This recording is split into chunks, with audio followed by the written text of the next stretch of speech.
apps, e-hailing apps, like Uber and Bolt, okay? You cannot drive a space bus, example Sienna, or Hilux within and around the city without being harassed and assaulted to collect FCT documentation. And smaller salon cars and private car owners are not left out.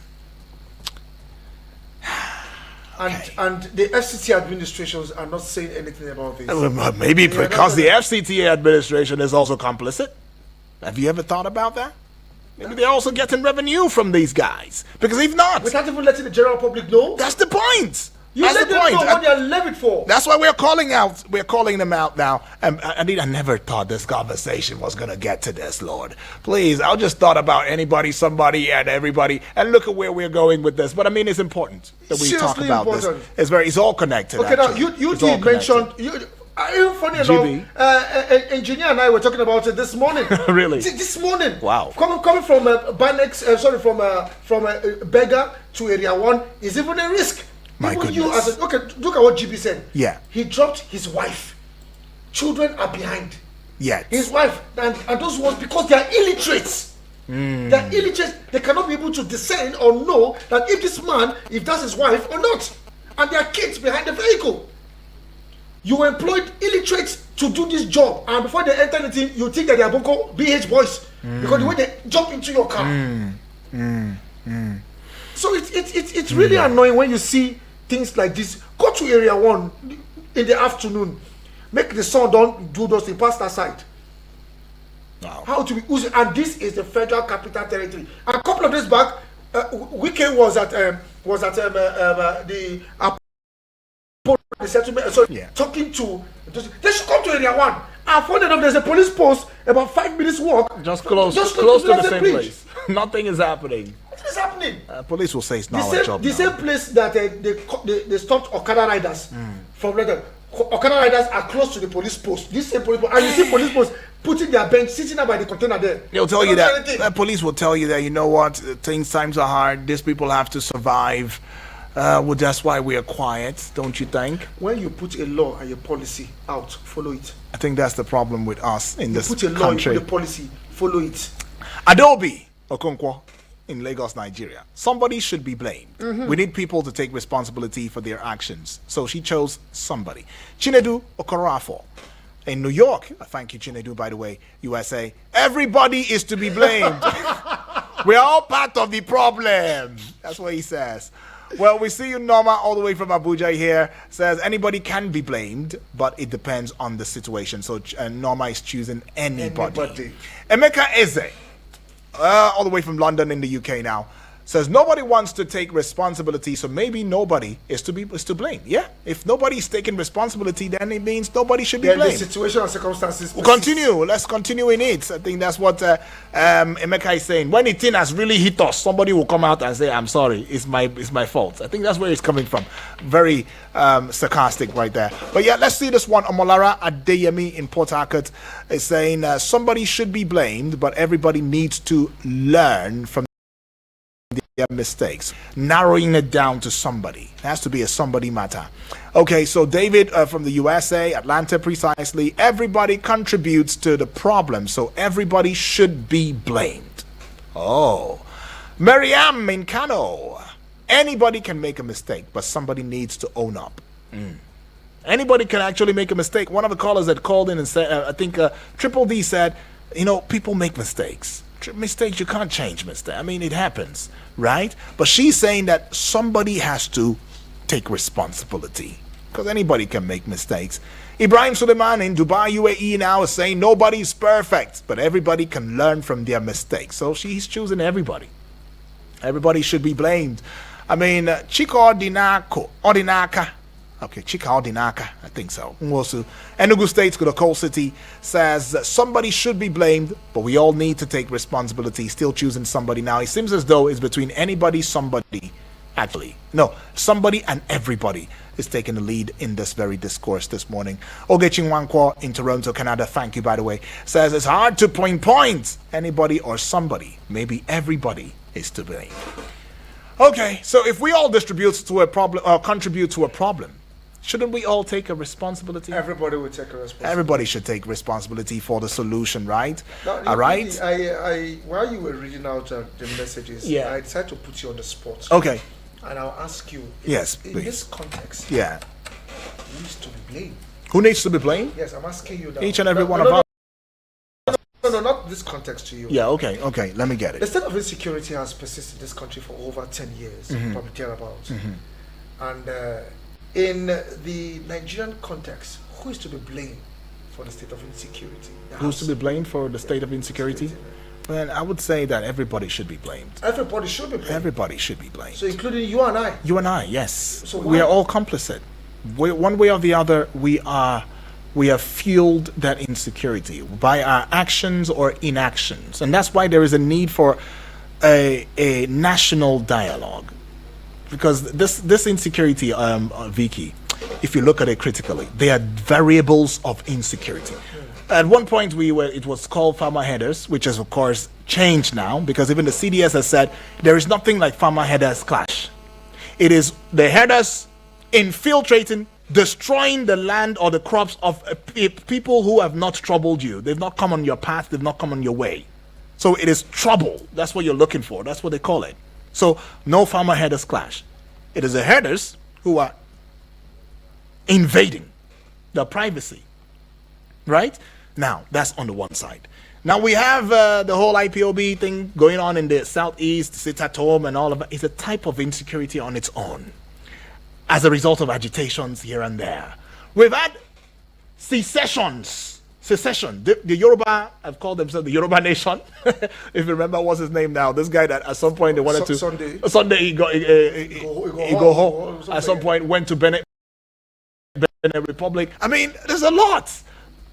Even different regions have mentioned their own secession. Now, because of how cumbersome the situation is, some regions and states are beginning to devise their own security, local security network. We have the ESN, we have the Amotekun, we have the Ebubeagu, there's a lot of it. ESN, Ebubeagu, okay, they're simply good. So, thank you. So talk to me about it. At least I was able to see Amotekun. Yes. When I went to Abuja. Really? Yes, I saw right. Amotekun. So they have the same.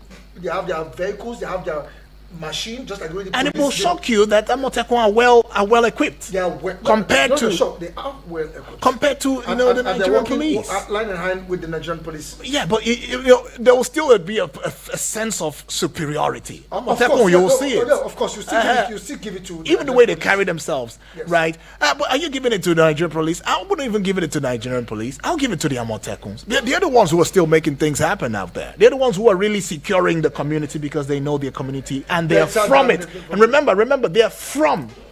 That's why I said everybody is to be blamed, because that's somebody that you would have pinpointed to saying, you are the reason this thing broke down. It's a part of a society, and a society is comprised of everybody. It's you and I. Everybody is to be blamed for it. Look at it. So there should be a sitting around table. Let's talk. Now, Let's somebody talk. needs to initiate that move. Good. Who will initiate that move? Now that takes us board. now back to how. We're not planning to go this route, but yeah, it's very necessary because of a listener who's there, who's hoping for some answers. Yeah, somebody, right, needs to spearhead it, whether as an individual, maybe the president, or as the head of any organization. Must not be the president. Somebody has to spearhead it, right? Or even as a body, which is the National Assembly. No, don't go. I'm just telling you. But it brings us back to the place of will. I'm not even calling political will now. I'm saying, do you even have the will? Do we have the will that, hey, we have to change this. This has to change. We know how. Do we even have ideology where we'll say, okay, this ideology is what we have in this organization. So being at the top now, me, the GM, this one, the MD, the GMD, and all of that. Okay, we have had this will, this ideology. We want to work towards this, and this is what we must achieve. You know why I'm saying all this? Because when we keep talking about this, yes, from every statement you made, yes, answers will be cropping up. Will be cropping up. Yeah, you're right. Because you're right. If you now ask him, okay, let it be a head of an organization. If decisions are taken, it should go somewhere. Where? The National Assembly. Right. Before you know anything, It will take them only God knows how long to work on it and then give the go ahead for this. You know, the progress is just The process, yeah, the process. But you know what, Vicky? As I still maintain that it's an everybody thing. Why? Because if these respective heads are decisive to ensuring that a narrative or an ideology is changed from a bad one to a better one, yeah, even if they may face the bureaucracy, right? The bureaucracies that exist in different levels or at different levels, yeah? They would have made a mark. They would have made a statement. And then such persons via the media, the print media, you know, are looked into or brought aboard to talk about the experiences. As they talk about it, they say, well, I had to throw in the towel. When I saw the bureaucracy that was going on and we were pushing for this good, I could not put my hand in the same bowl as these other persons who were, you know, sabotaging the process. So I decided to take a bow. But here, how many of us want to take a bow? Nobody wants to take a bow. You say if you can't beat them, we go. You say you join them. In as much as you're going with everybody, Right. I will go with Somebody, right? Okay. Yes, somebody must take the blame. Right. If it is the head, then the head will do the needful to fish out that person. Somebody definitely must take the blame. Okay, that's all good though. Wish we could take more calls though. I don't know. I'm not sure we can go any further. But thank you, far too kind. It's been a great discourse. I mean, we left it open ended. I mean, you and I know that is about everybody and somebody. I mean, it cannot even be anybody and nobody is not even an option. No, not at all. Please, we go. Nobody. It's nobody's fault. It's somebody's fault. Somebody has to take the fault. And if that's why you see even in schools. Who did this? A teacher will ask. Who just hissed? Or who just insulted? If everybody keeps quiet, everybody is punished. But if one person says, okay, I'm the one, or everybody decides to fish out the somebody. And every other person is safe, is the somebody that pays the price, and of course set as an example, a deterrent. So any other person who is intending, to do the same or go the same route will just you shoot your sword there. You hold it back and behave. I think in this case, again, we'll look at a way where we'll get any of these officials from the FCDA or the FCTA concerning the menace. Will they come? Vicky, they will come. The Will they come? I mean, we've been doing that, so they come? Well, even if they come, we want to do marketing for They always feel, aside that, they always feel like as though they coming on shows like this, prog shows like this, you want to attack them.